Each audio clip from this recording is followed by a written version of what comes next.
Wizera urabona ubwiza bw'Imana, ubwiza bw'Imana bukugira special. Nimba ubyizera uvuga uti amina.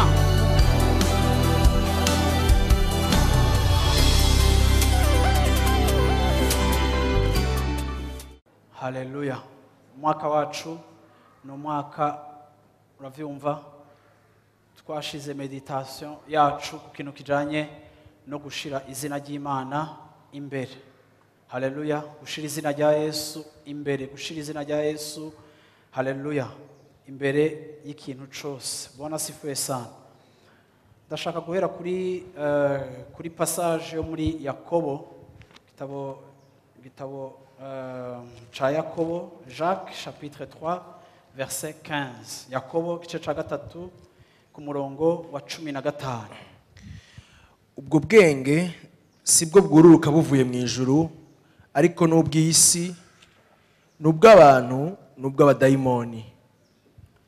Cette sagesse n'est point celle qui vient d'en haut, mais elle est terrestre, charnelle, diabolique. Uno munsi mu gutangura message yacu y'uno munsi nshaka guhera kuri kino cimviro nshishikarira, kuko muri uku kwezi kose kwa mbere turiko turashiraho urufatiro rw'iri jambo riturongora muri uno mwaka.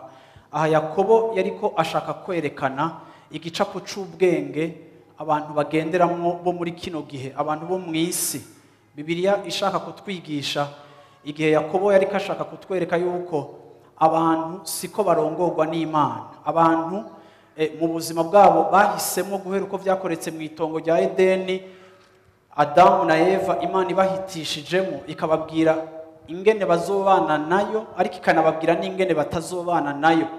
Irabereka ati nimwajya kuri kino giti co hagati, uravyumva, ntimuzogira gute, ntimuzoshobora kuba mukimpimbara, ntimuzoshobora kuba mukiri mu mahoro nanje. Ariko hazi ivyimviro, hazi ico no kwita raisonnement, kuko habaho ivyimviro biba ari ivyimviro bidashimikiye ku Mana. Igihe Imana yagenye kandi ikagenga yuko tuzogenda turongorwa nayo, ishaka kubana na twebwe, ariko kugira ngo ibane na twebwe tukabana tuyumvira. Yakobo agerageza kudekriva ubwenge abantu bo mw'isi bagenderamo ubwo aribwo, ubwenge buturongora, bene izo raisonnement usanga dufise. Uno munsi muri iteme yacu yo kugira Yesu kuba uwa mbere, imwe mu ntambamyi dufise canke twogira iza kubuza ko Yesu afata ikibanza ca mbere mu buzima bwacu, aho ivy'Imana tubigira priorité, aho ivyacu tubigira ibiri secondaire, aho ivy'Imana igira ivya mbere tukabigira ivya mbere, ivyacu bikaza mu rutonde rukurikira. Ikibigwanya canke ikidutuma tutaparvena gushitsa ikicimviro canke ubu bugombe bw'Imana ni ibi Yakobo yise ubwenge. Ubwenge uravyumva butava mu ijuru. Yavuze ngo ubu bwenge ntibuva mu ijuru, n'ubwenge butava mu ijuru, ariko n'ubwenge bw'isi, bw'umubiri kandi bwa Satani. Elle est terrestre, charnelle, diabolique. Imisi yose mu buzima bwacu dufise ikibazo c'ubu bwenge, twibaza ko ari ubwenge tuba dukura mu mico, tuba dukura mu gene twarezwe, tuba dukura mu bwenge bwo ngaho bwo mw'isi. Ariko Yakobo arashiraho itandukaniro, agashiraho distinction, akerekana yuko ivyitwa ubwenge vyose si ubwenge, kuko hariho ubwenge tuba twemera tunagenderamwo canke twubakira ku buzima bwacu, ariko Bibiliya yita ubwenge buri charnel, bwo mu mubiri, ubwenge buri terrestre, ubwenge uravyumva buri diabolique. Iyo mu buzima bwawe bene ubwo bwenge bukurongora, bene ayo mavaleur yubakiye kuri bene ubwo bwenge budakomoka ku Mana, iyo ivyo bintu bikurongora, iyo ivyo bintu ari vyo wubakira mu buzima bwawe, iyo ivyo valeur zawe ufise zubakiye ku bitava ku Mana, ariko bifise ishusho y'ubwenge, ariko ubwenge budakomoka ku Mana, Bibiliya iravuga ngo bene ubwo bwenge ni ubwenge butuzimiza. Ni bwa bwenge Satani yazanira Adamu akavuga ngo erega mwoja kuri iki camwa mwoca mugira ubwenge, mwoca mugira ugutahura. muri logique biba vyumvikana yuko ico ababwiye ni ikintu ciza kandi kiri benefique kuri bo. Ariko iciyumviro cose cumvikana ko ari ciza ariko kikaza gitandukanye n'ico Imana yatubariye, ico ciyumviro naho mu bwenge bwacu nk'abantu b'isi tuba twumva umenga kirumvikana ni ciza, gicika icumubiri, gicika ikiri diabolique, gicika ikiri terrestre, gicika ikitatuzanira inyungu, nubwo logique yacu itwumvisha umenga kirimwo inyungu. Nico gituma ugomba kuba umuntu wo mu bwami bw'Imana uko bikwiriye, ugomba kuraba source uri connecte ko kubijanye n'imyiyumvirire yawe. Haleluya. Mbega ivyo nemera biva he? Mbega ivyo nubakiye ku buzima bwanje, ivyo mpa agaciro vyubakiye kuki? Haleluya. Usomye mu Bikorinto ba mbere igice ca kabiri ku murongo wa 12, Abikorinto ba mbere igice ca kabiri ku murongo wa 12 n'umurongo wa 13. ariko tweho ntitwahawe imwemu y'isi, ariko twahawe imwemu ava ku Mana kugira ngo tumenye ivyo Imana yatugabiye.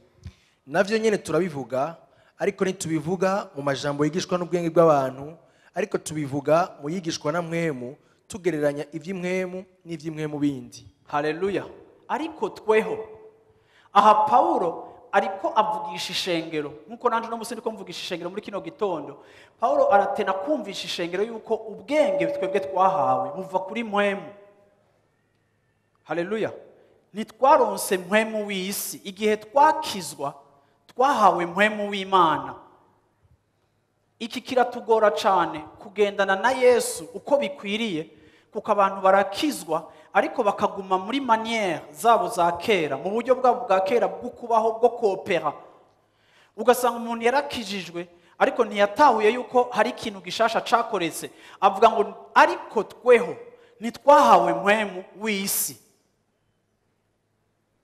Ngomba gutahura yuko igihe nakizwa hari mwemu y'Imana yaje mu buzima bwanje, kandi iyo mwemu iratandukanye ni mwemu iri mu isi iganza bari mu isi.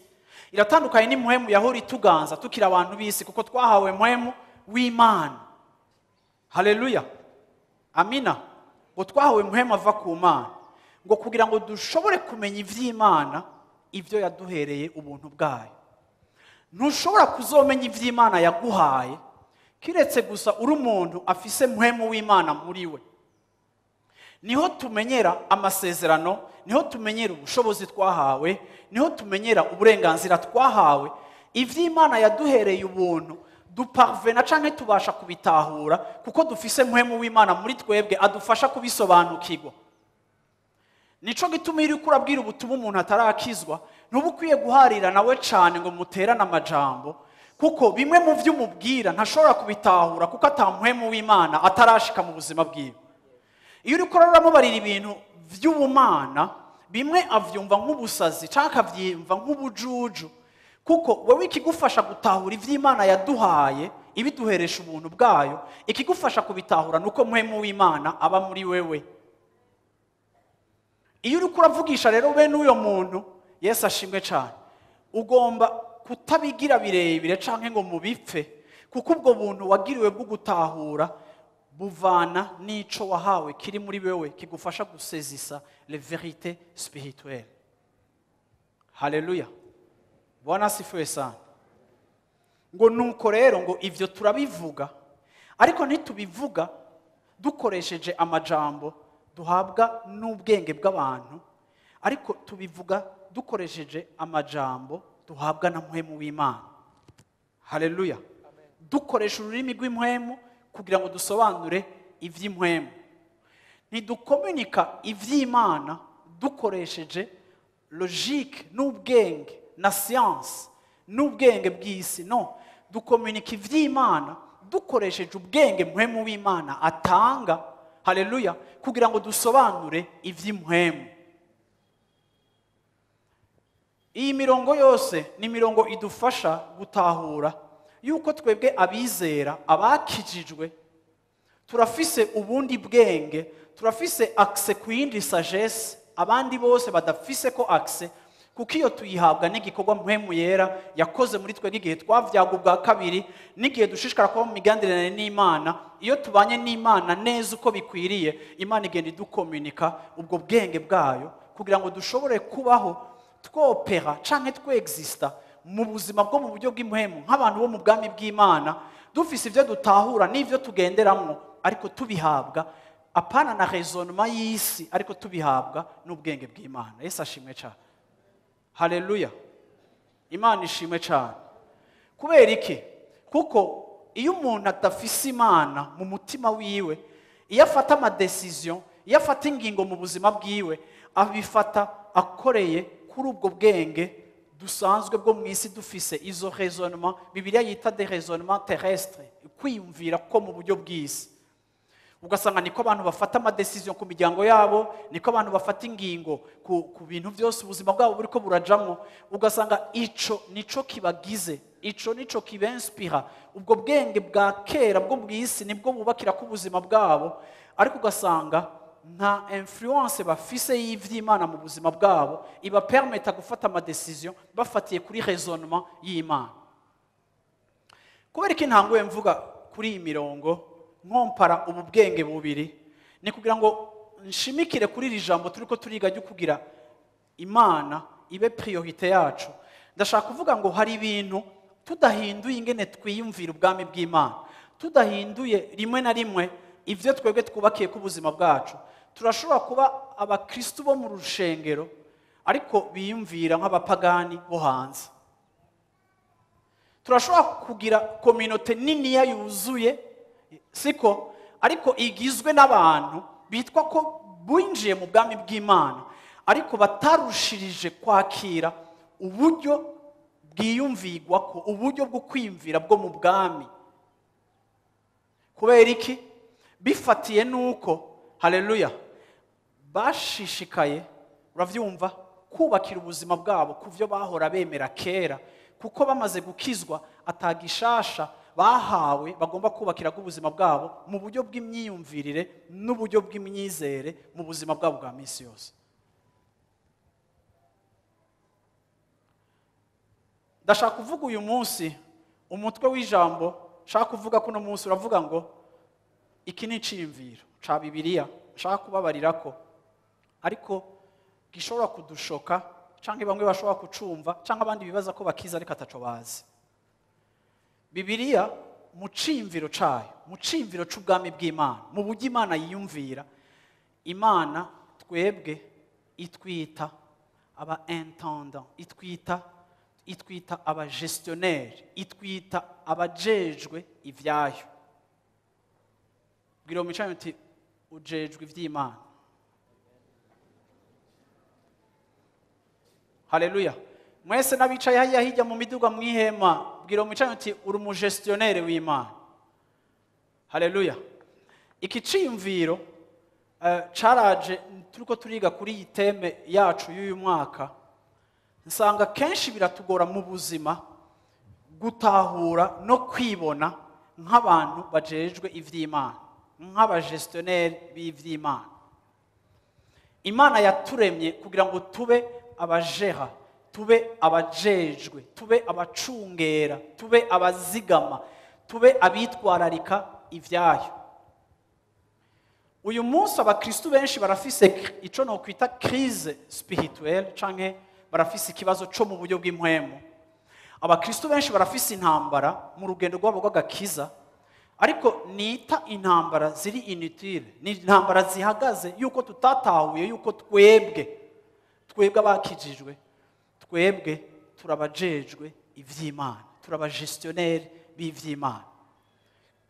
Muri iri jambo iyo mvuze umugestionnaire, nshaka mwumve yuko ujera ibintu vy'uwundi ntaba ari boss, ntaba ari patron. Umupatron arashobora kujera ariko ntibamwita umugestionnaire, na iyo ariko arajera ivyiwe bamwita boss, n'est-ce pas? Ariko wewe umukorera witwa ujejwe ivyiwe, uri umugestionnaire, ariko nturi boss. Uyu munsi nje kubabwira muri kino gitondo yuko mwese uko mwicaye ngaha nta boss arimo, mwese ngaha muri abagestionnaire b'ivy'Imana. Ntimwumva ko aka kajambo gasanzwe, ariko ngenda kubwire ngo amasanganya dufise mu gakiza ahagaze yuko ishengero tutigeze dutahura neza iki kintu.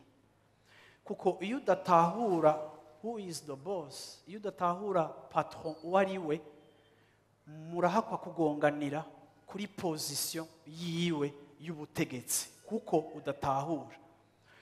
Uyu mwaka Imana niyagutiza ubuntu bwayo n'ubwenge bwayo, ugatahura yuko wewe nuri chef, ariko Imana ni chef. Mungu ni chef. Amataifa contretemps yote. Mungu ni nani? Niwatahura pani ibintu byo mu ndirimbo gusa, mbeca tugira gute tuko turagira kaya karirimbo sizigene guca dutanga. Iyo umaze wowe gutahura iri jambo kutari chef, uzogira ubuzima bwiza. Yesu ashimwe cyane. Ariko niwaguma wibaza yuko Imana iriho ku bwawe, ariko ntutahure ko wewe uriho ku bw'Imana, iyo inversion ya position na role irashobora kugutera kugira urugendo rw'agakiza rutaryoshe kandi rutagira victoire, kuko ubuzima it's about position. Iyo ugize isanganya ku bijyanye na position, ça veut dire yuko uragira n'isanganya no muri parcours, no mu rugendo rw'iwawe. Yesu ashimwe cyane. Haleluya. Abagestionnaire Yesu ashimwe cyane. Umupastori yaranshingiye intahe, anshingira intahe ubuzima yabayeho bugoye bw'ubukene. Ari umupastori muri Amerika, turiko turavuga amadefi n'iki ibintu vya ministère. Anshingira intahe ukuntu yabaye mu bukene, avuga ati nabaye mu bukene, nategerezwa kugira école biblique kuko nagomba kuba umupastori, ariko nkaba nagize mariage ndi jeune, kandi tugiye muri ayo mashuri nategerezwa kujana na madamu, tumaze kuvyara umwana wa mbere, bakaba nko mu seminari, umugabo n'umugore n'umwana, ariko bakaba bari bafise ubukene. Arambwira ati mu buzima bwanje gufungura nyene yari intambara yo ku munsi, gufungura ibyo kurya by'umunsi byacitse vision y'ubuzima, mbonye mfunguye yaba ari miracle. Tubaho muri ubwo bukene bari muri couple, ariko kandi kuko bari mu seminari, ngo ikintu babakoreye, ico baca babakorera niki, baca babafata bose abo bari mu seminari bari muri leta ya Texas, bagafata abiga bose Bibiliya, bagaca batangura kuronderera abagabo canke abagore babo, bakabarondera mu masaha atari yo kwiga Bibiliya, bakabaronderera ahantu bashobora gukora igikorwa cyo kuraba abana b'imiryango itunze. Ishuri bigamwo ryari riri connecte n'imiryango muri ako gace, bagaca rero bagenda kuba abacungera abana, bagahembwa rero ayo mafaranga make make, kandi ngo imiryango yarakunda kubakira, igakunda kutwakira, kuko bari bazi yuko dusigaranye abana babo turi abantu bariko bariga Bibiliya, turabasengera, turabigisha ijambo ry'Imana. Ati turera abana yacicika nka Sunday school muhira, abavyeyi bakabikunda kuko bari bafitanye imigenderanire n'ishuri, bigatuma rero bumva le fait yuko ishuri bazinanye, bakizera abanyeshuri babahaye ko babacungera abana, hama nabone bakaronka udufaranga two kubaho, bakifinansa. Ati rero tugashobora gufungura, tugashobora kwisununura. Atariko hari ikintu catubayeko, twagenda mu miryango itunze, ugasanga umuryango wagiye gucunga abana n'umuryango utunze cyane, ugasanga inzu iruzuye ibintu byose, rimwe bakadusigira abana bagiye mu kavakanse gato, rimwe bagiye mu buzi, rimwe bagiye mu maformation, rimwe bagize gute. Ati baradusigira ibintu byose, bakadusigira inzu, bakadusigira ibintu byose byuzuye aho hantu. Mu mwanya muto ugasanga nka je na madamu, uravyumva madamu acungereye abana muri rya nzu, nanjye ncungereye abana muri iyi nzu, kuko twaba dusigaranye abana babo, ugasanga turashobora no gukoresha n'imiduga yabo. Arambwira ati rimwe narigeze gutwara Bentley, uravyumva, nkagenda ndayitwaye ati muri iyo minsi yo gucunga abana ntwaye ico kiduga ntaha muri iyo nzu, frigo yuzuye, mfungura ivyo nshaka, inzu basize ibintu byose vyuzuye. Ati muri iyo minsi twaba ducunze waba ufise ubuzima. Uravyumva ngo rero madamu wanje yaca akunda kunyibutsa aka kajambo ngo ambonye canke yumvise ko nagize kuruse n'imodoka ngo yaca anyibutsa ngo wibuke yuko aho hantu uri atari wacu. Ngo kame umugore wanje yaramfasha kwibuka kw'ivyo ndimwo n'ivy'akanya gatoya. Ati hama rero ugasanga ubayeho uko watwaye imiduga wahinduye ejo ugahindura. Ati nose n'agatandi libre naraca no kwishuri kugira ngo abanyeshuri bari kwishuri nabone babone imodoka njemwo. Ati vraiment uwo mwanya narawuviva. Uravyumva nkafungura nkasigaza nkahindura nk'ikintu cyose nkeneye iyo somene. Uravyumva urabona nkumva ko vraiment ibintu birameze neza cyane. Ariko iminsi iheze bagarutse nkaca nsubira muri ya realite y'ubuzima bw'iwacu. Uwo muntu rero twako turaganira ku bintu by'ubwami bw'Imana arambwira ngo ico kintu Imana yaragikoresheje mu buzima bwanje bwo kuyikorera ku buryo caramfashije gutahura yuko aha si wacu. Naho mu nyuma Imana yaduhezagiye ikatugirira neza tugatera imbere, iminsi yose mu buzima bwanje mbonye imiduga yanje, mbonye amazu yanje, nama nibuka yuko aha mw'isi si wacu. Ibi mfise ndi umugestionnaire. Umunsi umwe nzobivamwo ndabisige, umunsi umwe nzobivamwo ndabirekure, nta na kimwe nzotwara. Ati ibyo bintu byabaye nkiri jeune.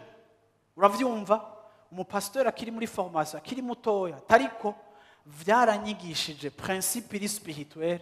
Ati ku buryo jewe naho no bandiko ndaryohererwa ibintu mfise mu mutima wanje nama nibuka yuko aha anya ivyo dufise byose ni ivy'Imana yadutijije, turiko turajera ivy'Imana, hama igihe kizoshika ibimvanemwo bihagarare turi abagestionnaire. Namwe bantu b'Imana no musi muri kino gitondo mwese ngaha ivyo mumaze gushikako, ivyo musengera gushikako, ivyo mwumva ko ari rêve mu buzima bwanyu, ivyo mwumva mushaka kuzoshikako mu buzima bwanyu, vyose ni mwamara kubishikako, vyose mukabona ni vyanyu, mukabona amakonte yanyu aruzuye, mukabona mwarasezereye ibibazo mwakuze mubona mufise, muze mwame mwibuka yuko ngaha mw'isi twebwe turi abagestionnaire b'ivy'Imana.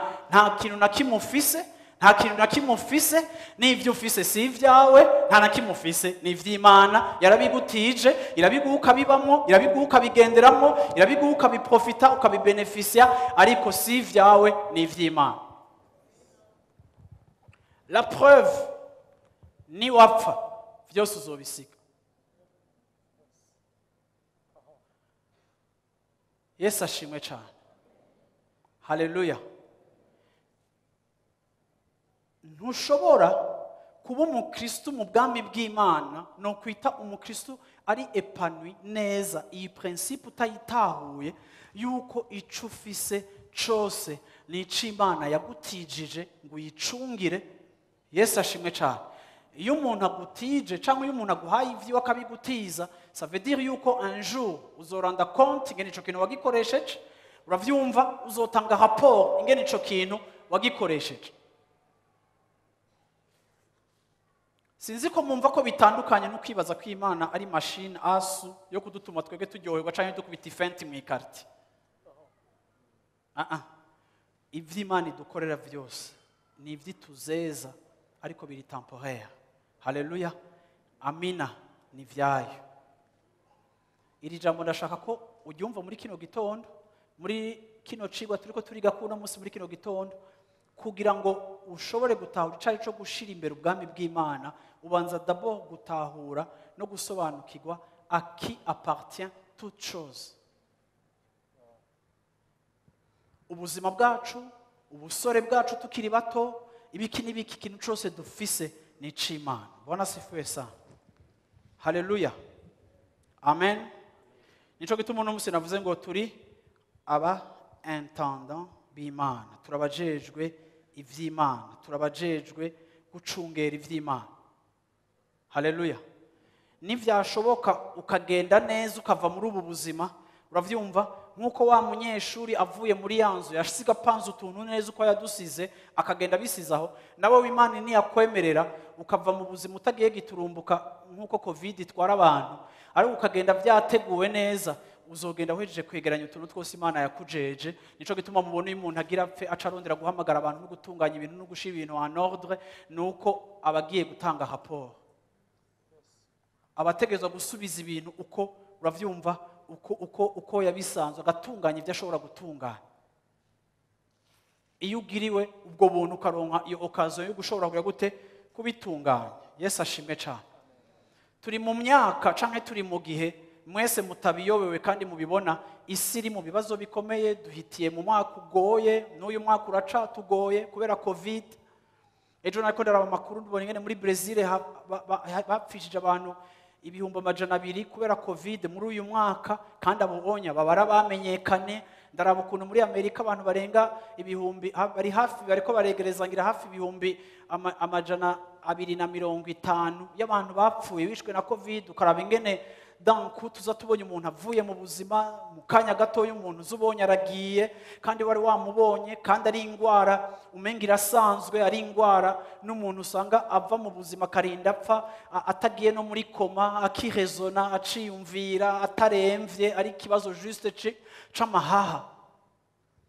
Ivyo byose wabiraba ukaraba ukuntu ubuzima butwigisha, yego tukabashoke n'izo mpfu zose tubona abo dukunda bapfa. Ariko kandi uyu mwaka uratubereye umwaka wa clin d'œil ikomeye y'Imana ku isi, aho Imana igomba kugarukana ahantu ikanyiganyiza ibintu byose, ikadutera kwibaza kuri sense y'ubuzima bwacu. Haleluya. Kuri sense y'ubuzima bwacu, mbega ubuzima bwacu busobanura iki, turi bande, tumbereye iki, ibiki n'ibiki. Iki cyose ni cigwa turonkeye muri ino myaka, ni cigwa turonkeye muri ibi bintu turiko turacamwo, kandi kikaba icigwa kibaye mu buryo bw'isi yose. Abantu bose bariko barafacinga la même chose, abantu bariko baragwana n'ikibazo kimwe mw'isi yose, kikatwugarana kikagira gute. Ibi ni ibintu bisubira kandi kugaruka kutwigisha yuko investissement yacu n'ivy'agaciro vyacu bitagomba kuba ibintu vyo ngaha mw'isi, bitagomba kuba ibintu biri terrestre, ariko tugomba kwiyumvira no ku muragi dusiga, ico twokwita legacy. Ivyo dora tuvuga ngo ico umuntu asiga, uravyumva umuntu gusiga izina, sindiko ndavuga legacy, sindiko ndavuga umurage, sindiko ndavuga materiel, ariko en terme y'izina, n'ico wamaze, n'ico wakoze, n'ico wahinduye. Ariko kandi naho tuvuga ngo umuntu yasize izina, ariko ndibaza neza yuko tuzomenya twese umurage twashize muri iyi si umunsi Imana izotubwira rya jambo ngo wakoze neza, wa mukozi mwiza, wabaye umukozi mwiza, ubu mwizigirwa, icara uruhuka ibikorwa vyawe. Aho niho tuzomenya yuko ico twakoze cashimwe n'Imana, niho tuzomenya vy'ukuri umurage wacu uwo twasize wariwo. Igihe atari abantu bazokwaprecia ico twakoze, ariko igihe uzoshika imbere y'Imana ikavuga ngo mukozi mwiza. Haleluya. Fidèle serviteur, bon serviteur, repose-toi de tes œuvres. Iyi niyo goal, iyi niyo objectif, iri niyo sengesho, kinico cipfuzo yuko Imana ari izokwapresi ico twakoze ikacita ciza. Kandi sinibaza ko n'Imana yocita ciza n'abantu batacize ciza, bona sifiwe sana.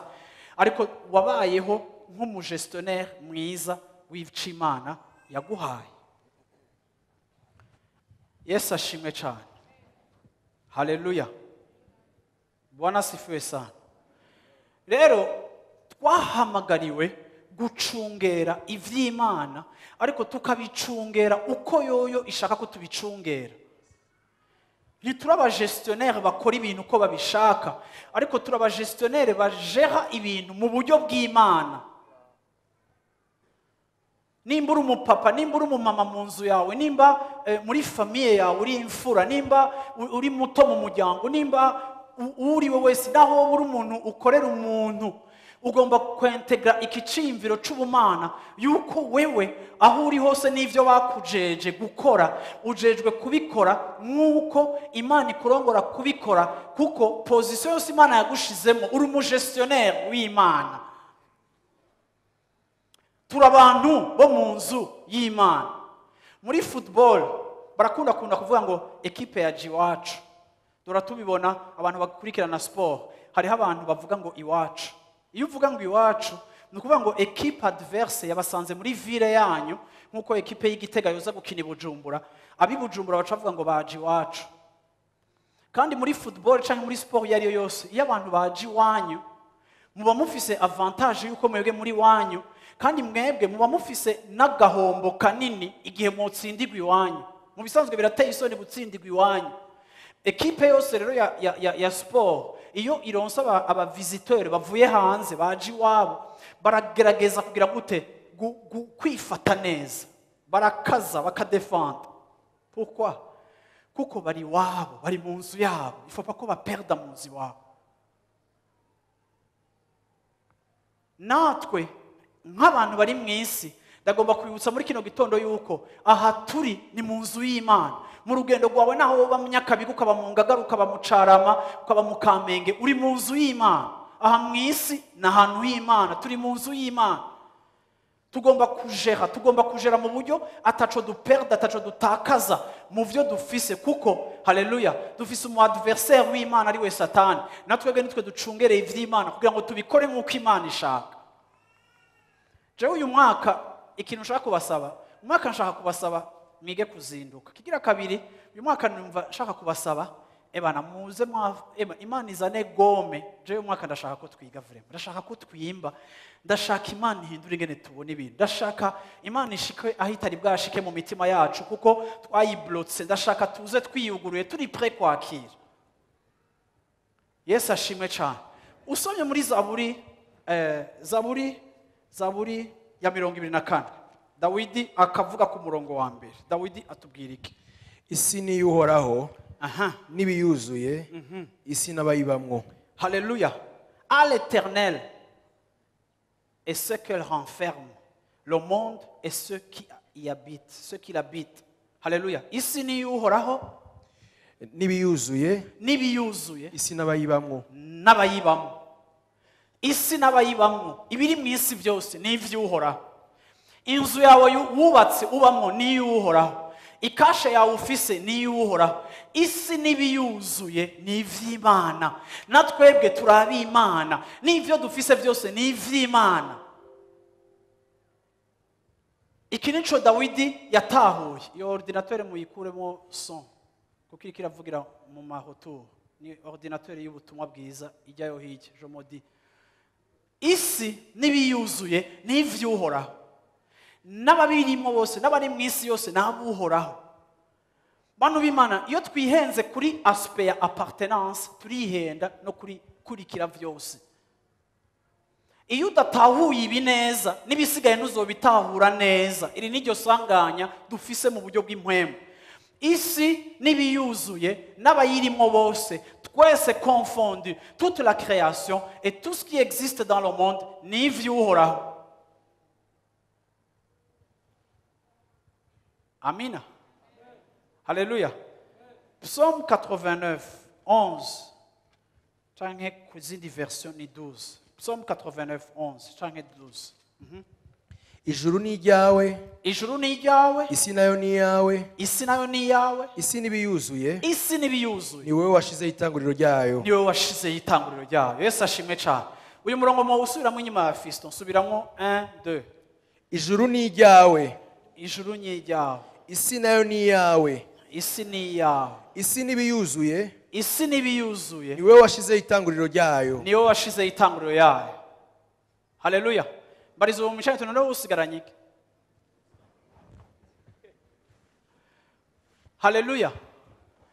Yesu ashimwe. Nagiye muri maternelle y'ikitwa ubwami bw'Imana. Bwira mu mishani maternelle. Muri maternelle biga uravyumva ibintu vy'ibanze. Ndiko ndababwira ibintu vy'ibanze. Tugomba gutahura à qui appartient toute chose. Iki kintu nutacumva neza bizokugora. Yesu ashimwe cyane. Kandi nubwo wakijijwe iki kintu kutacumvise neza, nico gituma n'ivyo mu gakiza bikugora. Abagikizwa mu bashasha muriko murumva ibi bizobafasha gutahura ordre des choses. Apocalypse chapitre 4 verset 11. Apocalypse ibyahishuriwe Yohana 4 ku murongo wa 11. bati mwami wacu mana yacu birakubereye guhabwa uguhimbazwa n'icubahiro birakubereye guhabwa uguhimbazwa n'icubahiro n'ububasha kuko ari we waremye vyose icyatumye bibaho kandi icyatumye biremwa nuko wabigomvye Tu es digne, notre Seigneur et notre Dieu, de recevoir la gloire et l'honneur et la puissance, car tu as créé toutes choses. Et c'est par ta volonté qu'elles existent et qu'elles ont été créées. Ndasenga ngo Imana idufashe n'abaririmbyi ibafashe tugera ahantu mu ishengero iyo turiko turahimbaza Imana amatazirano yacu adahagaze gusa ku bitangaza Imana izodukorera azodutabara azoduhoza azogera gute no ndasenga ngo tuje ku yindi dimension yacu ya louange na adoration aho guhimbaza kwacu kuduhagaze ku vy'Imana izodukorera aho ibitangaza izodukorera intambara izotugwanira nubwo navyo narivyo ariko aho guhimbaza kwacu kumera nk'uko muri Apocalypse aho tuvuga ngo a toi la gloire icubahiro ni icawe ibihe vyose birakubereye kuko vyose biriho ku bwawe aho adoration yacu idafise secret y'ibitangaza Imana izodukorera ariko aho adoration yacu ifise ibanga y'ico Imana irico apana gusa ivyizonkorera naho itobinkorera vyose vyaremwe nayo biremwa ku bwayo kugira ngo bibi vyayo icubaro n'icayo ibiriho vyose ni vyayo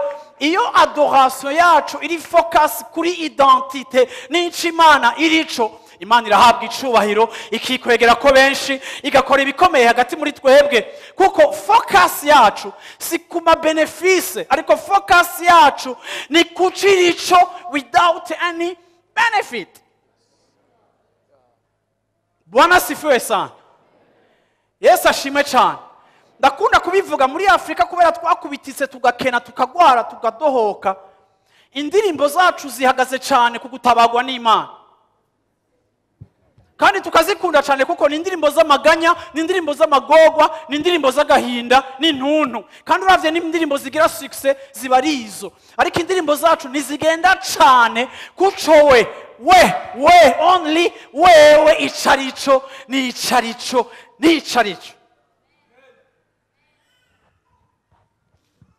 eske sinkunda kuririmba indirimbo yuko azokora ibihambaye azoshitsa amasezerano urakora ibitangaza izo ndazikunda cyane kwe kandi ushitsa amasezerano urumva ko byose ari ibintu binserva mwabyumvise iyo nkayikunda ariko yandi zikuva ngo uruwera tukavuga we uzoza gusanga muri repertoire y'ikinyafrika ninke ariko vyose vyaremwe nawe kugira ngo bibi vyiwe kandi c'est par lui que toutes choses existent et c'est pour lui qu'elles existent. Nyamani twe niturimwo vuga uti gestionnaire. Haleluya. Bwana sifiwe sana. Imana ishimwe cyane. Ndazi ko nzorangiza uyu mwaka mwarantaho. Yesu ashimwe cyane. Haleluya. Hari umuntu amwe ngo pase ngo iteme ngo iridure kwere ngo nta byacu birimo. Ni yo gupfa kwera uyu mwaka n'umwaka wo guhera vraiment. Kuko ndababwira abantu b'Imana you tahuye l'ordre des choses, c'est alors que tu es béni.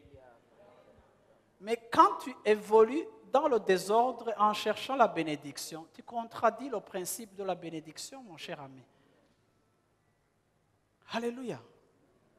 Bwana sifiwe sana. Iki nico kizana deception. Ngo je no munsi ngo vema ngo sinja no gusenga, ngo je no munsi ngo no gutazira, ngo je ngo ndiyicarira. Wazigana ibintu byaraye bigenze n'abisomene ugacugumuka. Umviriza. Nituhaguruka ngo tumuhimbaze kuko yakoze ivyo dushaka ko akora. Turahaguruka tukamuhimbaza kubera naho ataco yakoze, naho atavyo yakoze, arabereye. Haleluya. Wenyine arihagije, il est l'objet de notre adoration. Adoration yanje ntiva kuvya nkorera, adoration yanje iva kucarico. Haleluya. Yesu ashimwe cyane. Mwanyumvishije rwose. Haleluya. So rero Imana niyo nyene ivyawe. ni propriétaire w'ikintu cyose. Uvyemera utari d'accord, kutavyemera kwawe nikuza kubihindura. Haleluya. Imana niyo nyene. Wombwira ngo ngo nicuya agashango nabize ngo ningene ngo ibintu nabishitse kumviriza. Naho wabize icuya ukanabishikako, Imana ni nyene ivyo washitseko vyose. Aho washitse hose ni Imana. Nimba hari icubahiro ufise ni ic'Imana. Nimba hari ivyo washitseko vyose ni ivy'Imana. None wa mugenzi wanje yanshingira intahe, iyo acashika muri irya nzu agaca avuga ngo shango ahantu ngo namaze iminsi ndahakura, bakavuga ngo sawa rero ngo merci, bakamuhemba. Agaca avuga ngo sinsohoka ngo namaze kuhakura. Umviriza, baramuyora nk'igipawa, baramuyora n'igipawa, pana n'amaboko bamuyoza igipawa, bakagenda kinyamakerere tupa kuyarara. Uravyumva kuko yasaze, yavangiwe, kuko nashobora kureklama yuko afise ownership y'aho hantu, kandi igihe wewe yahaje nk'umukozi n'umugestionnaire w'iminsi mikeya. Rero sikora utavyemera bihinduka, ahubwo wo bitahura vyo gufasha kugira urugendo rwiza n'ubuzima bwiza. Kuko kenshi deception tugira mu buzima iva kuri incomprehension na misunderstanding twagize ku bintu bimwe bimwe tukabicurika, then ugasanga abakristo baricaye barumiwe n'Imana, ngo Imana ngo jewe gusinumva. Oya, ugomba kuba fixe kuri realite y'ivy'ubumana. Yesu ashimwe cyane. Abagestionnaire Yesu ashimwe cyane. Abagestionnaire Yesu ashimwe cyane. Haleluya. Bwira umwicara ati n'amahera yawe n'ay'Imana.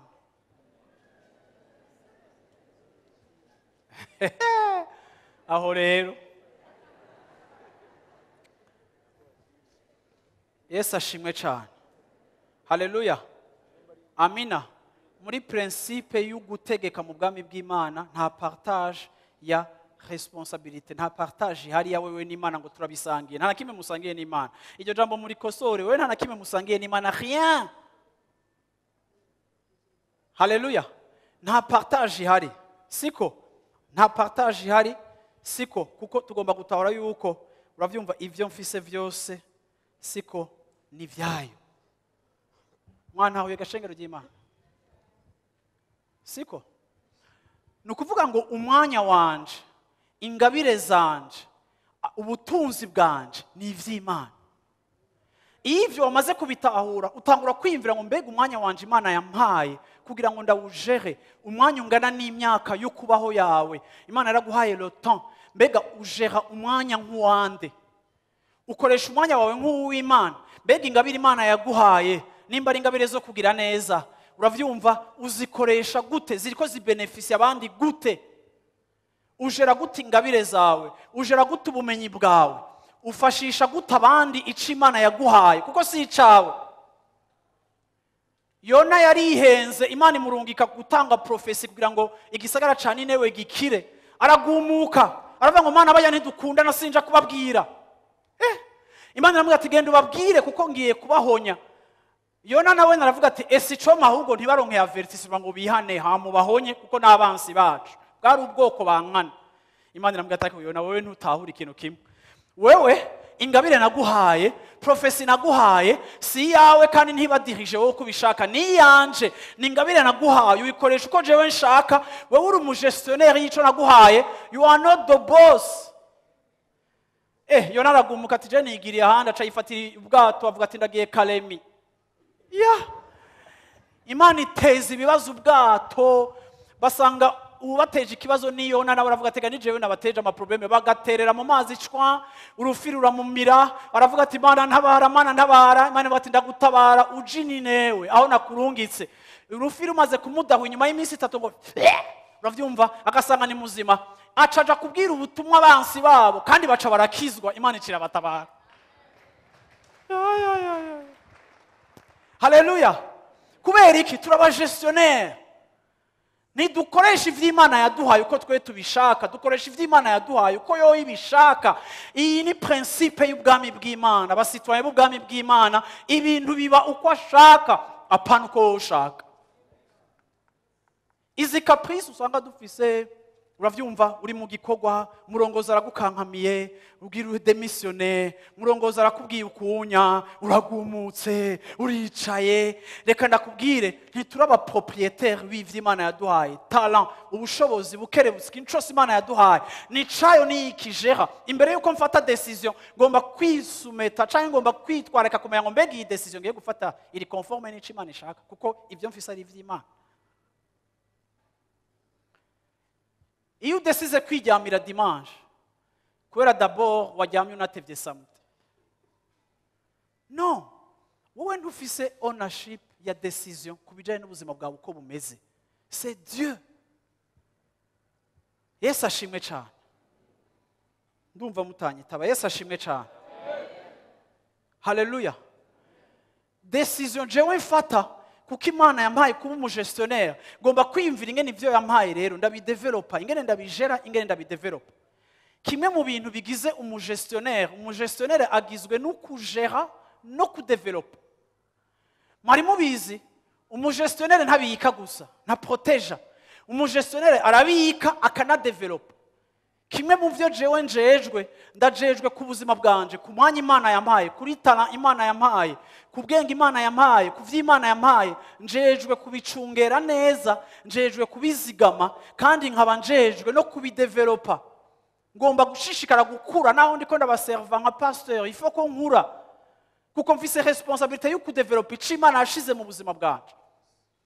Niko Paulo yabwiye Timotheo ati ugire gute udevelope don iri muri wewe wahawe haleluya uyicultive uyidevelope. Igihe Imana yashira Adamu na Eva mu itongo yavuze ngo muyicultive muyidevelope tujejwe kugwiza ico Imana yaduhaye ntitujejwe kukigumana muri eta kirimo. No muri banke iyo mugiye kubitsa amafaranga yanyu banke irayababikira ikanayadevelopa. Banke ntijejwe kubika amahera yawe gusa ahubwo ijejwe no kwimvira ingene yagwiza kugira ngo nimba wayababikije anagwire. Nico gituma ico Imana yaguhaye ico Imana yampaye ico Imana yaduhaye yarakitujeje haleluya. Kandi uretse ko yakitujeje turakizigama tukakifata neza ariko kandi tukaniyumvira mbega nigiki no kwiga ninde no kwegera nigute coba develope nigute cogwira nigute ingabire yanje yorushiriza kuryoha no gukarisha kugira ngo ifashe benshi nigute muri susi yo kugira gute yo guteza imbere ico nahawe. Aho onya niho responsabilité yacu iri.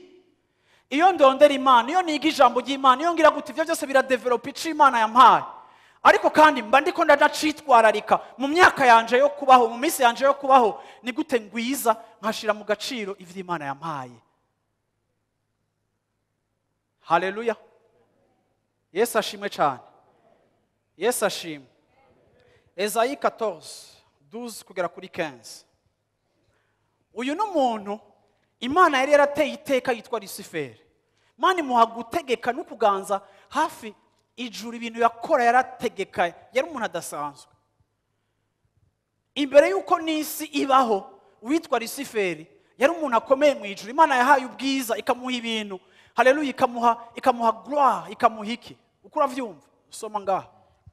Ewe kuntu ukorose uvuye ku ijuru wa nyenyeri yo mu rubungubunguwe wa mwana w'umutwenzi ewe ingene uciwe ugashika hasi we watsinda amahanga wari waribariye mu mutima uti nzoduga nje mu ijuru nkuze ingoma yanje isumba inyenyeri z'Imana uti nzovyagira ku musozi w'ikoraniro mu ruhande rw'impera y'iburaruko.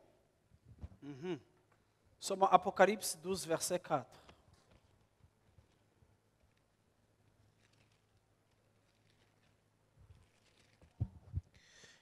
Umurizo wacu ukwega ikigira gatatu c'inyenyeri zo kwijuru uzishiburira hasi ku isi. Ico gisato gihagarara imbere y'uwo mugore agira vyare kugira ngo niyavyara kirotse umwana wiwe. Luc 10:18. Luka 10:18.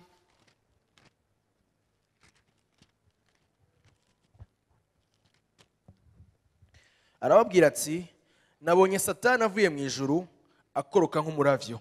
Nabonye Satani avuye mu ijuru akoroka nk'umuravyo. guhera muri Yesaya, guhera muri Apocalypse, turabonye ukuntu Satani Imana rero yamuhaye ubwiza mu icubahiro. Ariko Satani ntiyatahura yuko ubwiza afise, yari acitwa Lucifer ico gihe, yari creature ya mbere nziza Imana yaremye, ariko Imana imuha icubahiro, ariko ngo aribwira mu mutima we ngo nzoduga mu ijuru, nzoganza, nzotegeka. Agera ahantu akonvata, agera ahantu yibagira, uravyumva, qui est le boss. Bimutera kugira icimviro kibi. Yesu aravuga ngo ndamubonye atibuka ava mu ijuru. Apocalypse nayo nikavuga ngo ndabonye ngo umurizo wiwe wagiye utwaye igice ca gatatu c'inyenyeri zo mu ijuru. Nukuvuga ngo rebellion yiwe yatwaye 1/3 des anges, barabaye deshu, baratibugwa kubera rebellion ya Satani, bari bamwumviye ngo bafate ikibanza c'Imana. Bibiliya ivuga ngo ndamubonye ashatse gufata umwana avyawe n'umugore kugira ngo amwice. Aha anya Bibiliya Apocalypse ikitwereka ingene Satan muri jalousie yashatse kwica abana b'abantu, kuko abana b'abantu Imana yaduhaye kuba abagestionnaire bashasha, abamanager bashasha b'ibintu byose, ngo agomba kumwica. Nico gituma yaranavuze ngo, avuga muri Genese ngo hagati y'uruvyaro rw'uyu mugore nawe we nzohashira ubwansi, kuko Satani atwanka akatugwanya. Yagiye gutera Adamu na Eva kuko twafashe ikibanza ciwe, yaratibuwe, yaratakaje autorite. Ariko kandi icamutumye asukwa akagira gute, nuko yihenze position, akibagira ko Imana ari chef. Kandi iyi mpwemu nyene yamutumye akora ibi bintu niyo mpwemu ikorera mu isi, niyo mpwemu iturongora iyo turi mu isi, iyo twirekuriye icaha. Satani atwenspira mu mutima w'ubugararije ya rebellion, kugira ngo dukore ikosa yakoze, hama twivane mu bugombe bw'Imana. Niryo kosa Adamu na Eva bakoze, yarabenspiye mu buryo bubi, kandi ntarahagarika gushaka kutwenspira. Ariko iyo twacitse abana b'ubwami bw'Imana, tugatara ko Imana ari gestionnaire, igihe ryajwi ryiwe rihumetse turamwishura ati Satani, jewe sinumvira wewe, ariko jewe nahisemo kurongorwa na mpwemu w'Imana, kugira ngo sinshise ivyo kameremere kanje gashaka, ariko nshise ivy'Imana ishaka. Kuko désormais sinkiri dependa ku mpwemu yawe mbi ya rebellion, ariko nemeye ko Imana ari boss. Nta conflict ihari muri understanding yacu kuri kino kintu, kandi uko conflict igenda, zone ya ombre igenda igabanuka, niko murushiriza kuba abantu bazima. Nimba munyumva muvuge ngo amen. Yesu ashimwe cyane. Psalm 8 verset 3 kugera kuri verset 8. Ibi bintu biragoye kuvuga umuntu yirukanka cyane, ariko ndizera mpwemu yera ko ahari kugira ngo agufashe kumva icyo niko navuga. Zaburi 8 kuva kuri 3 gushika ku murongo 8. Iyo nitegereje ijuru ryawe, Vraiment igikorwa c'intoke zawe, n'ukwezi n'inyenyeri, ivyo waremye, yego, umuntu niki aho umwibuka? Umuntu niki aho wamwibutse? Uyu yari umwanditsi wa Zaburi, ariko ararabira Imana yaremye, akabona ubuhinga bw'Imana, akabona igitinyiro c'Imana, akabona sagesse y'Imana, akabona intelligence y'Imana. Dufatiye kuri la création, aravuga ngo mbega Mana, wewe washoboye gukora bijya bintu bingana kujya, burya umwana w'umuntu yari iki kugira ngo umwibuke? En d'autres termes, erega we nta bantu wari ukeneye. Erega Imana ni yari ikeneye abantu, uretse ko yashatse kuturema mu ishusho ryayo, ariko si kuvuga ko ari besoin ifise. No. Umuntu yari ikeneye ngo umwibuke. Canke umwana w'umuntu aho mugendera. Yego. Hari hasigaye gato, ukamunganya n'Imana. Vraiment hari habuze gato Imana ibagire nk'Imana. Muravye ubwenge mufise, muravye ingene mu découvre, muravye ingene mutora vaccine mu munsi y'umwaka umwe w'ingwara, muravye ingene mu donta lion, muravye ingene mukinisha, habuze gato umere nk'Imana. Ariko rero umwambika ubwiza n'icubahiro nk'igitsibo. Uko niko yagize umuntu. Wamuhaye kuganza ibikorwa by'amaboko yawe, aduha kuganza ibikorwa by'amaboko biwe byose. Wamuhaye gutwara ibintu byose, aduha gutwara ibintu byose biri mu isi, ubishira munsi y'ibirenge vyiwe. Imana irazibishira munsi y'ibirenge vyanyu. Intama zose n'inka byose, n'ibikoko vyo mu ishamba navyo, yego, n'ibiguruka mu kirere, n'ifi zo mu kiyaga, n'ikintu cose gica mu nzira zo mu biyaga. Amen. Yesu ashimwe cyane. Murumva ingene Imana yabateye iteka, yabahaye kuganza ibintu byose. Ariko muribuka ko mwe mutaraba boss, muravyibuka? Yabahaye juste kugera, ibigendagenda mu kirere mu mazi. Umwana w'umuntu nta kintu cyo munanira, nta kintu atodonta, yotunga n'ingwe muhira akayikora mu menyo. Haleluya. Ko niko Imana yabagize bakuganza ikintu cyose. Yesu ashimwe cyane. Haleluya. Rero ngo yabambitse igitsibo ku mutwe kugira ngo mugire gute mujere. Gloire yose Imana iguha, prosperité yose Imana iguha, bakunda prosperité. Abashaka guprospera na jewe ndimo, ariko prosperité yose aho dushika mu guprospera byose bifise intumbero yuko ico tuzokora cyose tugikora sous la direction na autorité y'Imana. Ntibize kutugonfra no kuduha amazina mu gisagara ca Bujumbura, ntibitumbereye kuvuga ngo nakagora arenganya, hengo hararenganye nani. Oya, si objectif, si kugira ngo wowe burangiranwa, ni kugira ngo wewe, haleluya, ubikoresha ico Imana igomba kubikoresha. Hama igihe uzova ngaho uzotange rapport ukuntu wabikoresheje, ariko end bisange vy'ukuri kijya kintu charge kuri benefice y'abandi bantu, ariko si kuri gloire yawe. Nico gituma mu buzima bwawe ni wibona uri n'umuntu uri sensible ku cubahiro cawe, usenge cyane, wisonzeshe cyane. Kuko gukunda icubahiro cawe cyane ukagitenako, ukaba wogwana n'abantu ko batakubashe cyangwa ko batagwaye icubahiro, ukaba wosigiraje, uri mwirinde. Kubera iki utena kuri gloire na honneur yawe? Kubera iki wobigwanira? Kubera iki byo guteranya n'abantu? Tu es malade. Niwe chef kugeza naho Dawidi bamaze kumutuka yavuze ngo kise ko atari Imana batumye kuntuka. Kubera iki? Kuko yari umuntu atakiri focus kuri we, ariko kandi ibintu byose abifatanya n'icimviro c'Imana, n'abamutuka akabareka igihe abandi bashaka kubica. Rero swat. Amina. Yesu ashimwe cyane. Umurongo wa nyuma ngiye gusoma 1 Corinthiens chapitre 4.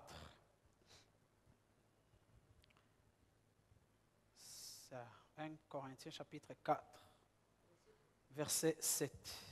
Abikorino ba mbere igice ca 4 ku murongo w'indwi. Ninde aguteye kwitandukanya n'abandi? Kandi icyo ufise utahawe ni giki? Ariko namba waragihawe ni iki gituma wirata nk'utagihawe? Haleluya. Amen. Imana ishimwe cyane. Ndashaka kubabwira no munsi muri kino gitondo ngo Imana yaratwizeye. Imana yaradushize mu icizere, iduha ibintu ngo tubijere, ibintu tubikoreshe, ibintu tubirongore. Mwanyumvise abantu b'Imana. Iyi position yawe y'ubugestionnaire ndagomba kuno munsi muri kino gitondo mutaha mwayumvise. Ngo abana ngo ndabarihira amashuri ngo ariko ngo nta n'umuntu n'umwe ngo bahishije abantu bose kari genda barihira ngo ngiye kubihagarika ngo ndabafasha ngo ntibagere nico reka nakubwira ntubafasha kugira bagushime. Uri umukozi w'imburakimazi yakoze ibyo ategerezwa gukora, niko Bibiliya ivuga. Umuntu wese akora igikorwa ciza ni umukozi w'imburakimazi akoze ico ategerezwa gukora. Subiramo iri jambo uti ndi umukozi w'imburakimazi yakoze ibyo ategerezwa gukora. Mbega umuntu akoze ibyo ategerezwa gukora mu bisanzwe bategeza kumubwira na merci. Si itegeko. Naho batokubwira merci, naho batogutazira, naho mu ijambo yagize diplome yo kwibagira kukuvuga kandi ari we warishe igice kinini c'amashuri. Nucu utawusongoye umuntu ngo niyamvuze. Oya, uri umukozi w'imburakimazi warishe ibyo wategerezwa. Yo, ndumva mutavyemera.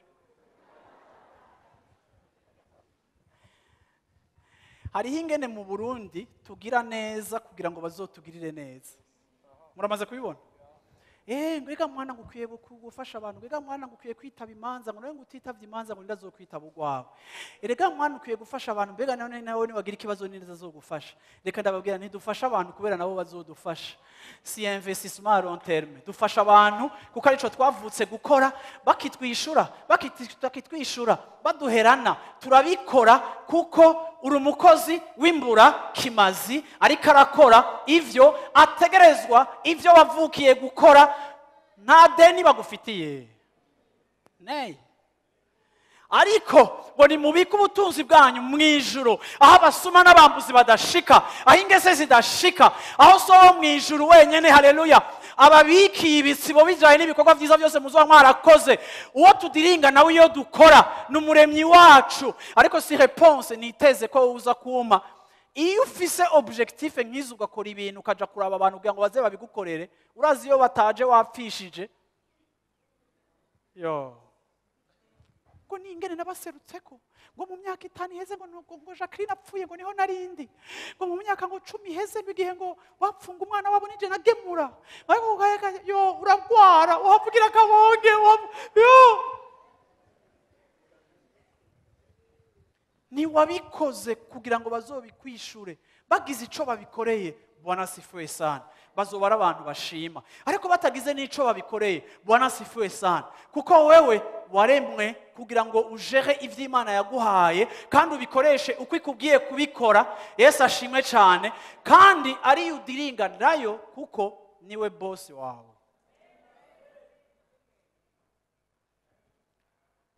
Amen. Ndagowe basha. N'umunsi mpava musiba imanza. Bantu b'Imana niyo dukora ikintu ciza tukagikoreshwa na motivation mbi gicika kibi, kuko ikiri important si acte, kiri important c'est la motivation. Igihe umuzi w'igikorwa ari mubi n'ubwo igikorwa gishimwa n'abantu gicika kibi. Nico gituma Bibiliya ivuga ngo hari ibikorwa bizoturigwa, hari ibikorwa byiza dukora Imana itazoduhembera. Kuko bimwe twabikoze kugira ngo batumenye, batuvuge neza, batwemere, baturirimbe. Bimwe twabikoreshejwe na raisonnement ziri terrestre, charnel et diabolique. Ariko biboneka ari vyiza mu maso y'abantu. Ariko kuko Imana itari à l'origine y'ico uri kurakora indani mu mutima wawe, nubwo hanze giseruka ari ciza, imbere y'Imana ni igikorwa gipfuye, gishimwa n'abantu, ariko kigaywa n'umutima w'Imana, kitagira record nimwe mwijuru. Ijambo nk'iri rivuze hari abantu bohagarika gukora ibintu, urashaka kuhagarike kubikora. Ariko ubanza questioning motivation yawe, usanze atari nziza reka. Kuko turi abantu b'impwemu bigishwa dans le langage spirituel pour apprendre, uravyumva, des vérités spirituelles. Kirazira kutransfera mentalite y'igipagani twari dufise tutarakizwa ngo tuyitransfere mu bwami bw'Imana. Kirazira. No. Ahubwo uravuga uti Imana nyigisha, mfasha gukora ibintu cette fois neza, kuko umuco wawe warashe, ndagomba kubikora muri bonne manière, mu buryo bwiza wewe wemera.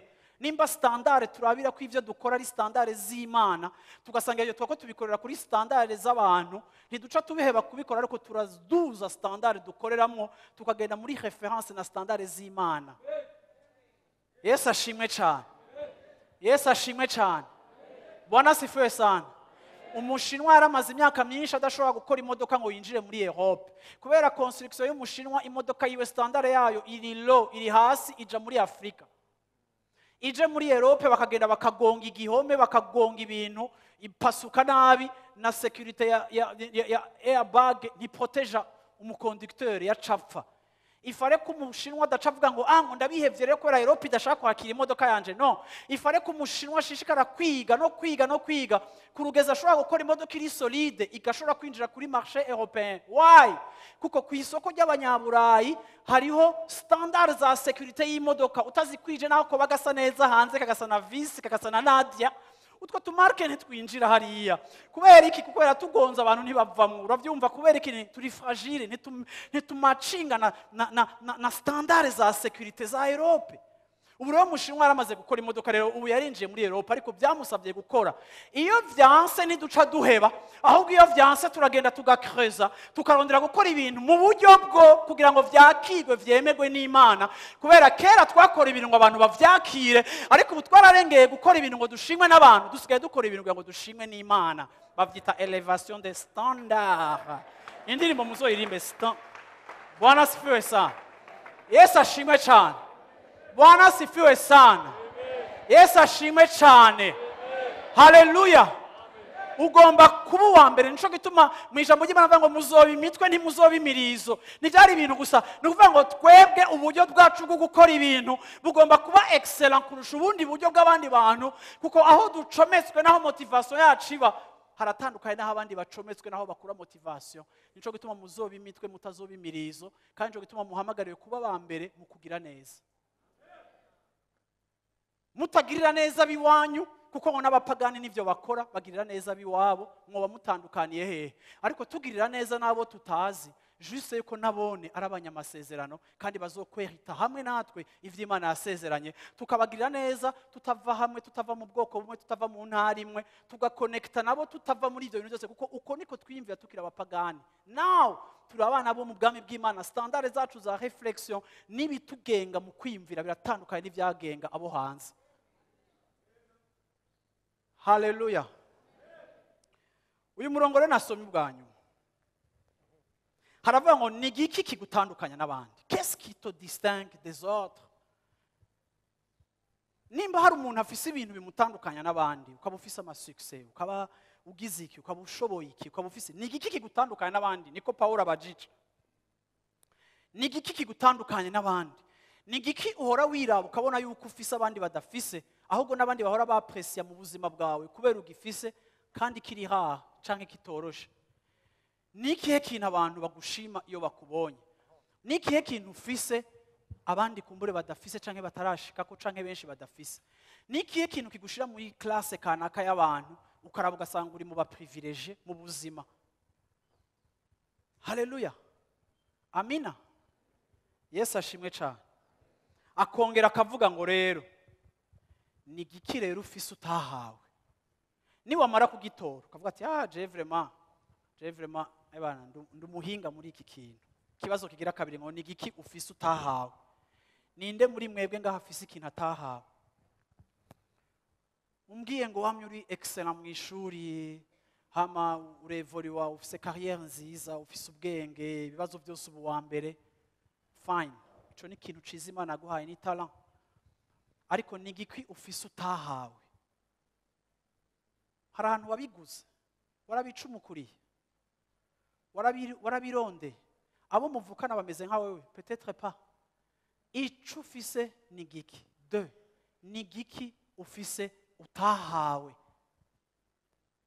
Conclusion rero, nimba waragihawe kubera iki wishima nk'uko umenga ntiwagihawe? Car qu'est-ce qui te distingue? Qu'as-tu que tu n'aies reçu? Et si tu l'as reçu, pourquoi te glorifies-tu comme si tu ne l'avais pas reçu? Subiramo mu Kirundi Fisto. Ninde aguteye kwitandukanya n'abandi? Kandi icyo utahawe ni igiki? Ariko nimba waragihawe, ni iki kigutuma wirata nk'utagihawe? Sinzi ko mwavyumvise abantu b'Imana. Abantu badafise ubwenge bw'Imana, batamenye Imana, hari impamvu zobatera kwirata kubera ibintu kanaka bibatandukanya n'abandi bafise. Ariko mwebwe mwakijijwe, muratahura yuko ico mufise nico ciyumviro c'Imana muri uru murongo. Ntaco mufise mutahawe, ntaco mufise mutahawe. Nimba rero mwaragihawe, en d'autres termes kitabavako, nticari gikwiye kubabera impamvu y'ukwirata no kwibona ko muri abahatari, kuko mumaze kubona ko hari ikintu kibagira badasanzwe, mukibuka ko hari ukuboko kw'Imana kwa kigushizemwo, uragaruka bikagutera ahubwo guca bugufi, ahubwo bikagutera kumva kuri redevable, uravyumva, kuko uri privilégié n'Imana, ukumva yuko ufise responsabilité yo kwitwararika no kujera neza ico Imana yaguhaye. Yesu ashimwe abantu b'Imana. Amina. Biri clair? Amina. Urabizi, ndangiza, igihe Imana yaheza kurema umuntu, kurema ibintu byose, yavuze ngo ivyo yaremye byose yasanze ari vyiza. Genèse ivuga ngo yasanze ari vyiza, yasanze ari vyiza. Hama ngo ihejeje kurema umuntu hoho ngo iraruhuka. Haleluya. Imana ihejeje kuturema yaciye iruhuka.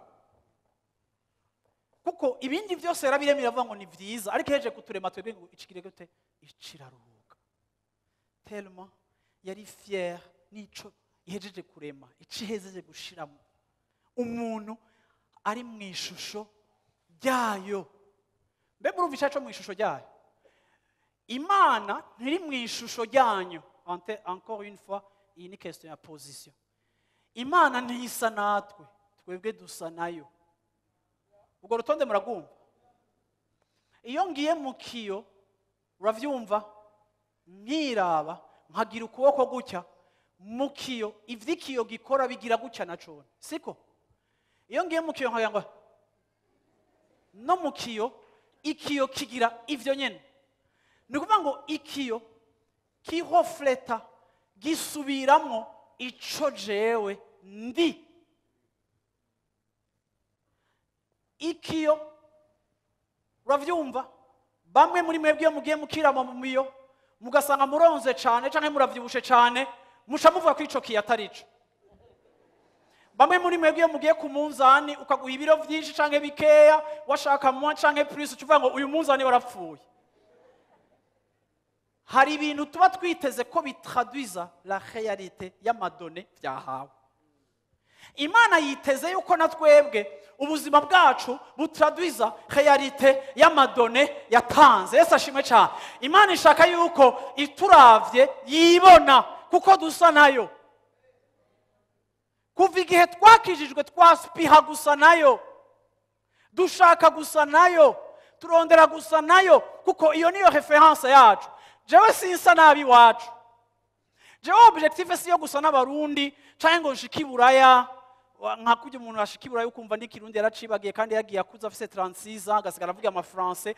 Hari n'abavuga amafrancais ari malade, ukamubaza nawe twavuga mu Kirundi ngo wibi natangwe kucibagira aca.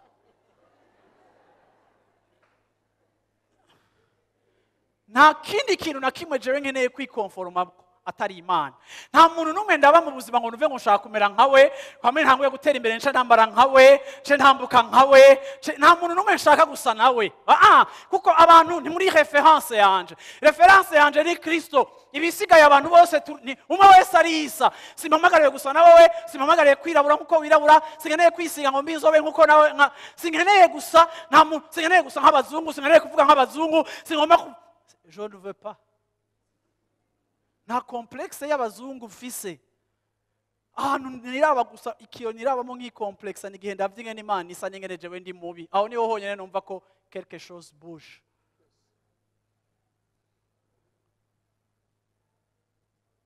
Mwavyumvise abantu b'Imana? Umviriza ndangize mvuga ngo nta kintu na kimwe ufise n'abadafise, nta kintu na kimwe muzoronka mutahawe. Niba mara no kubironka ndagomba kukwibutsa hakiri kare uze wame wibuka ko ari Imana yabiguhaye. Ivyo ni wabitahura nta conflit zoba. Ivyo ni wabitahura Imana, Dieu en fera bon usage. Imana izobikoresha icishaka, izokubwira ngo genda ugire gute. Uravyumva? Ejo nahuye n'umuntu la fois passée, je nakunda ingene Imana ikora ibintu vraiment. Yesu ashimwe cyane. Haleluya. Nawe n'umuntu arantelefona sinamwitaba, acara telefona madame ati pasteur namubuze, aravuga ati pasteur arahantu gucya nyene ntaboneka, gato tuze kumuhamagara, ndamuhamagara, mu nyuma aranyitaba, ndavuga ni bana sorry vraiment. Kandi uwo muntu arakunda kumpora kutitaba telefone yiwe. Ariko Jesse nitaba telefone ndiko ndavugisha abantu, je respecte ababanyicaye imbere. Mubimenye mwe mwabona nitavye telefone mwe mwandike message, kuko nitaba telefone ndiko ndavugisha umuntu. Kubera umuntu abari imbere yanje papa akabona mfata ama telefone kandi telefone yanje isona nkiyo muri urgence. Hama turi ngaha ku mugoroba na madame ndamutelefone ndamubaza, okay, acambwira ngo pastor nabonye amapine y'imodoka yawe, mbona arashaje, shaka ugende bayaguhindurire yose. Okay, ngo nico nakona kurondera nta kindi nakona kurondera ko uhindura amapine y'imodoka yawe arashaje. Umviriza, hariho abantu uravyumva badufitiye ibintu Imana yatungishije no ku bwacu. Yesu ashimwe cyane. Ashobora kuraba amapine y'umupasiteri akumva yuko yashaje, akumva arafise isoni. Hariho n'abandi bazobona ibindi, n'abandi bakabona ibindi, n'abandi bakabona ibindi. Yesu ashimwe cyane. Why? Kubera ivyo ufise si vyawe, na jewe usanga ari ivyanje. Mwavyumvishe? Uri mubyemera. Bwana sifiwe sana. Yesu ashimwe cyane. Bwana sifiwe sana. Amina. hariho abantu bamaze kwitahura bazi yuko ibyo bafise atari ibyabo ni iby'ubwami bw'Imana ni iby'ico cyose Imana ibashize mu mutima. namwe nawe wabibonye gute ngo wa munsi duhagaze ngo narabibonye ko amapine yawe ashaje? Ni ukuri na Jesse nabibonye ko amapine yanje ashaje. hama ejo canatangwa ndaraba imodoka yanje duhagaze ajya ndabwira ntakoresha n'ivyo amapine yanje arashaje. Muravyumvaga abantu b'Imana? Si ibyacu, naho hose Imana iturungitse ko tubirungika. Amina. Ndashaka kugira ngo ntaco dufise tutahawe. Mbe murazi gituma dufungura? Turafungura kubera Imana yakreye vegetation, tugatera ibiharage, tugatera ikigori, kuravyumva, tugatera iki? Nta kintu na kimwe wowe washizeho, nta kintu na kimwe wowe wakreye. Umwana w'umuntu nta kintu na kimwe ashobora gukora kidafatiye ku Imana yakoze. Sinzi ko muko muravyumva. Bibiliya ivuga ngo Imana ivana ibintu muri néant igakreya. Ariko twebwe ntituvana ibintu muri néant. Niyo dufise ide, uravyumva, yo gufungura, uravyumva, ugiye gufungura nta buhinga burimo. Imana yaramaze gukreya indya zo gufungura. Imana yaramaze gukreya viande, tukarya viande, tukabaga, tukotsa. Nukuvuga ngo matière première ikintu cyose dukeneye Imana yareje kugikreya. Uyu munsi turahema kuko Imana yatanze impwemu. Imana yaravuze irarema ibintu byose bishiraho. Imana yatanze base. Mbe mwari mubizi yuko mu isi turi plus de 7 milliards? Mwari mubizi yuko mu isi apart 7 milliards existe uyu munsi hariho n'abandi bapfuye babayeho bwa mbere? Mwari mubizi yuko Imana yakreye espace ikwiye twese dufise aho dushobora kuba? Twese mu isi turafise aho dushobora kuba. Imana yaratanze umutahi w'iparcelle twese dushobora kubamwo. Imana yaratanze impwemu twese dushobora guhema. Iyo uhemye ntukreya, iyo uhema ntaco washizeho, ukonsomye ico Imana yashizeho. Yesu ashimwe cyane. Nta buhinga, ntaco dufise na kimwe tutahawe. Iyo tugomba kwitransporta, tugafata indege, tugafata train, tugafata imiduga, tugakoresha igitoro kigaturira kikazima hoteli, Imana yarakidushiriye mu butaka. Hariho ibitoro bidutunga bitugize gute? Iyo mvuze ngo shaka kubaka urushengero, Imana yarashizeho ibiti, Imana irashiraho matière première, Imana irashiraho fer, Imana irashiraho ibintu byose kugira ngo twashaka kubaka ivyo dukeneye kuzokubaka tuze dushobore ngere kuronka ibintu twubaka. Igihe dufise besoin yo kwambara, Imana yateguye ibintu dukuramo inyuzi n'ibindi bintu byose n'amatisu tugashobora kwambara ibintu byose dukeneye. Ibintu byose science découvre. Vaccin ya covid baraye batoye byose Imana yarizi n'ibibazo tuzogira, iradisponibiliza mu isi ikintu cyose tuzokenera kugira ngo ico tuzokenera cyose tuze dusange gifise matière première. Rero twege niyo twovumbura tukavumbura telefone, Imana yari yarashizeho cortan, yari yarashizeho terre. Uravyumva, ikintu cyose technology ino munsi abantu badekuvura, n'abagenda muri Mars, n'abagenda hehe, genda murabe bagenda muri Mars, genda murabe investissement bagira ngo baze bashobe no guhemerayo. Genda urabaha Imana itadeploy ubuzima ngene hagoye kuba, uraba ama miliyari y'abantu bajayo kugira ngo bashobore no kugira naka explore nakamwe bakora kugira ngo bashike kubera iki? Kuko Dieu n'a pas pourvu les besoins zahajya ahantu. Kandi nubu n'abajayo n'ivyo bashika ko byose bazokora ku mutahe w'ivy'Imana yashizeho. Ni giki ufise utahawe?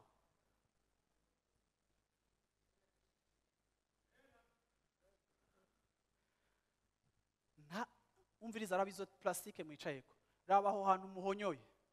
Ibi byose Imana yarabitanze, yarabidushiriyeho, iduha ide. Ariko ide yacu ntivyara odera yica Imana itadushiriyeho. Nta muntu aragira ide ngo avyara ikintu kiva muri néant. Ariko birivuga ngo la terre était informe vide. Imana irazira ngo umuco ubeho. Ibintu bigiye gute? Niyo yonyene ishobora gukreya ikintu kakivana mu busa. Niyo yonyene yatuvanye mu ivu iratubumba iduha n'impwemu zayo tugahema turi bazima. Amanyama dufise ntari justifié kuko atakintu na kimwe dufise tutahawe. So rero ndarangije uno munsi ndababwira ngo mwige kubaha boss. Yesu ashimwe cyane. Mbwira mu cyane wige kubaha boss. Haleluya. Wige kubaho selon lui. Wige gukora ibintu selon lui. Yesu ashimwe cyane. Kubera igihe kimwe azoza avuga ngo nyereka amafaranga naguhaye ico wakoresheje, nyereka ivyo naguhaye ico nabikoresheje, nyereka ubwenge naguhaye ico nabukoresheje, nyereka amagara meza naguhaye ico wakoresheje, nyereka influence naguhaye nagukoresheje. Uravyumva, harabo twita aba influencer muri no myaka, aba influencer Imana izobabaza ngo nyereka influence yawe ico wayikoresheje. Nimba influence yawe yagarukiye kuri mode, duza standard, haguruke dusenge Imana.